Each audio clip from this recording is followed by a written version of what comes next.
Hello, this is Paul from Runways Sideways, and today's episode is on the pretty hot news topic that has been reported in search engine roundtable about possible Google update, what they call silent update, targeting PBN links and penguin links. How real it is there any indication? And the article itself referred to the pretty heated forum, Black Hat World forum thread discussing that there were people reporting that possible the reporting drops they see in the last couple of days for the sites that primarily using PBNs, and trying to figure out how likely it is related to the PBN specifically.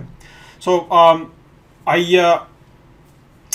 I also use this as an opportunity to answer some of the concerns I see that when I was going through the thread and the comments down in the article.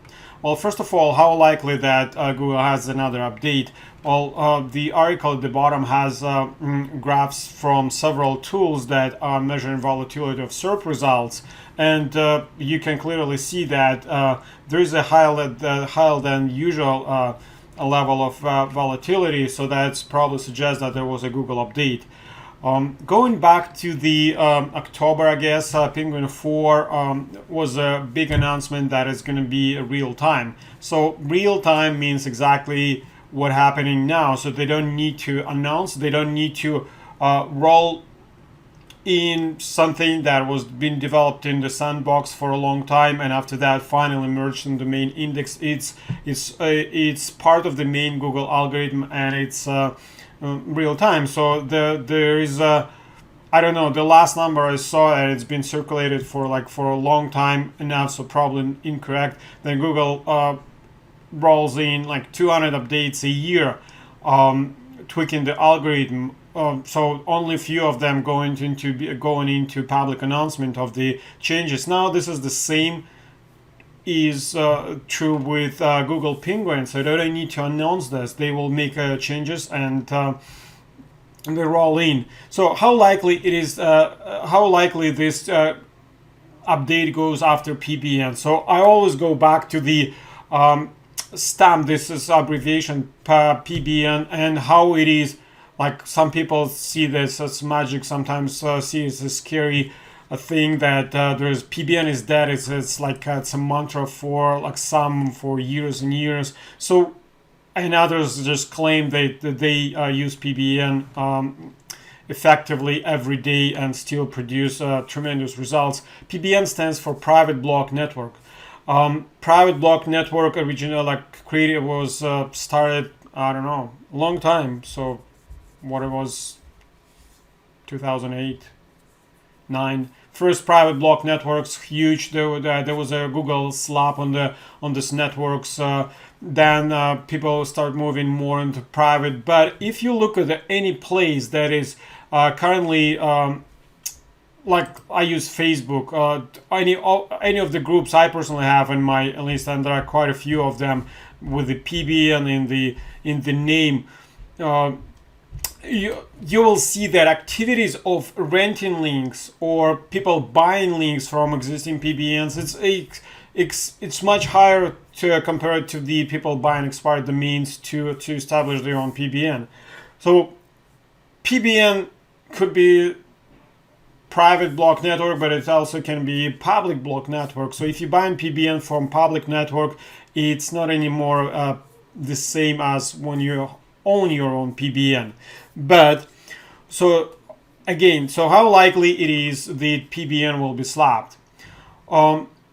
First of all, Google said, well, it's not first, I already used. First of all, so Google used when they launched Penguin 4, they had a statement that they're not going to be punishing links. They're going to be devalue them and changing dynamically the value of the links.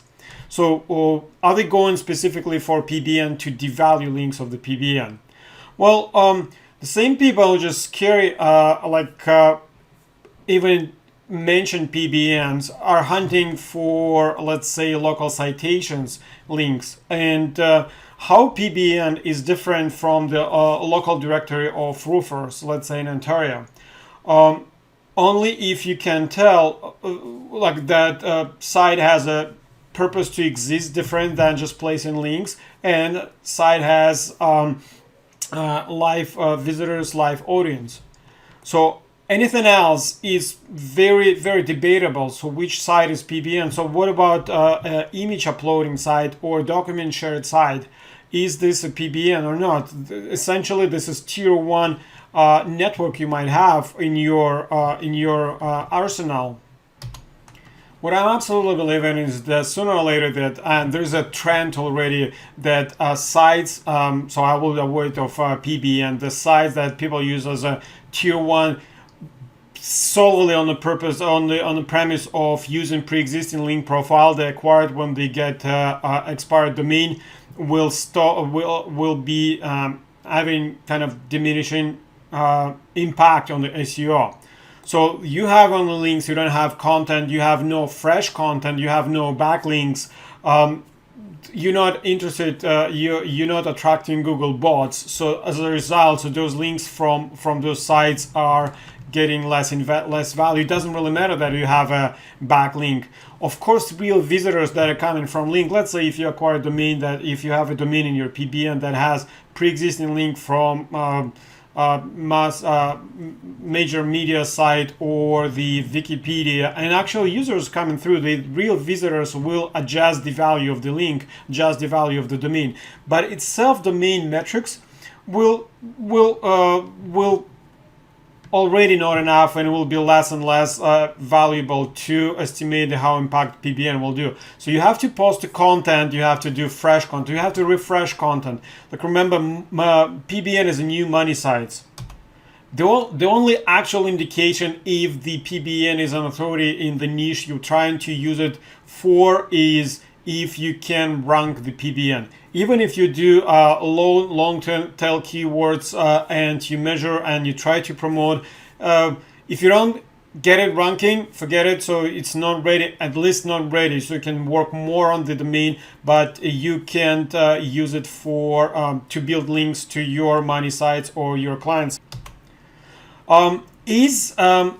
How likely that there's some points on this? How likely that Google will? It was reported like a year ago and even before that Google will finally start devaluing links after domain expired. I don't think so. Like imagine database of trillions of links.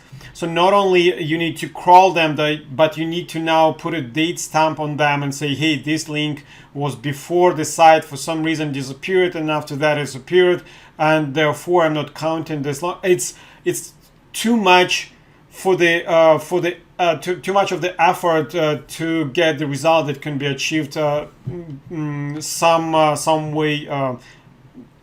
other way.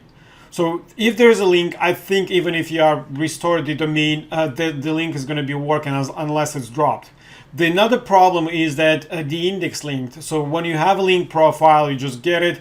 So it's nice if you can monitor backlinks and see if they indexed. So this is a good point. Is it make a difference if the domain was expired and picked up as an expired drop domain, or it was bought over the auction? Not unlike, in my opinion, not unless you just really are concerned about reinstating site exactly same theme, content, and everything, and then you just most likely will get into legal problems because you have to change site at least somewhat, so it doesn't look like it belonged to previous owners. I don't think the expired domains and auction domains makes a difference. Parked domains, technically they never been dropped, so they were parked. But doesn't Google know? So there are like millions and millions of domains are parked, really reserved. So and if they will build ever logic of devaluing expired domains link profile, do you think they will just ignore the fact that domain was parked? So like, I mean, of course, if you would go into expiring the link profile, you definitely will cover parked domain as well. Another interesting point from the conversation is never ever build backlinks to your PBN. So like if you do, you'll screw it up immediately. Well, absolutely. Like I would love to have a debate with the person, because the only reason you build a PBN out of expired or auction domains is to get them for pre-existing link profiles. You already have link profile. So just saying that you value your PBN for existing links, but you don't want to add any more links, it's just nonsense. Different point is that you get domain with a high quality link. Don't build crappy links, because if you just I kind of repeat like over and over again, domain has a positive to negative value. So like if you get domains with a positive value, combined positive value of links, don't start hammering them with the domain with the negative quality links. So you might just you can wipe out all the positive effect of your link profile. Another point is, if you restore a domain, if you set up domain that is completely different niche topic than it used to be, will Google ever punish this? I think it's already in the algorithm a long time ago. So when you like, whether it's existing link or new link, so will you would you expect let's put it the other way, how many years we're not expecting to rank site the pet the dog training site with insurance links? So it's been years and years now. So now you acquire PBN with the tons of strong links and insurance niche, and you create a pet dog training site. So those links that used to be valuable for the insurance sites become less valuable, or less and less valuable for the site that are in a different topic. So again, if you look at the PBN exactly the same way as you look at your money site, it will make sense. So if you have, do you need to devalue them? I don't think devalue them. No, I don't think so, because they are like, if they are coming from good domains, no, they just don't. They have some impact, but they don't have relevance impact. So to summarize, how likely I think that there will be PBN slap. Well, there will be less and less return on the sites that are created just for the sake of pre-existing linking profile, that had no update, no traffic, no social signals, no incoming links, no fresh content, no Google bots visiting. If you have all of this, so forget about it. That's not a PBN any longer. Just regular site on the net that you like it to happen to own. Anyway, that's all on this specific topic. Thank you for watching, and I'm looking forward for more questions.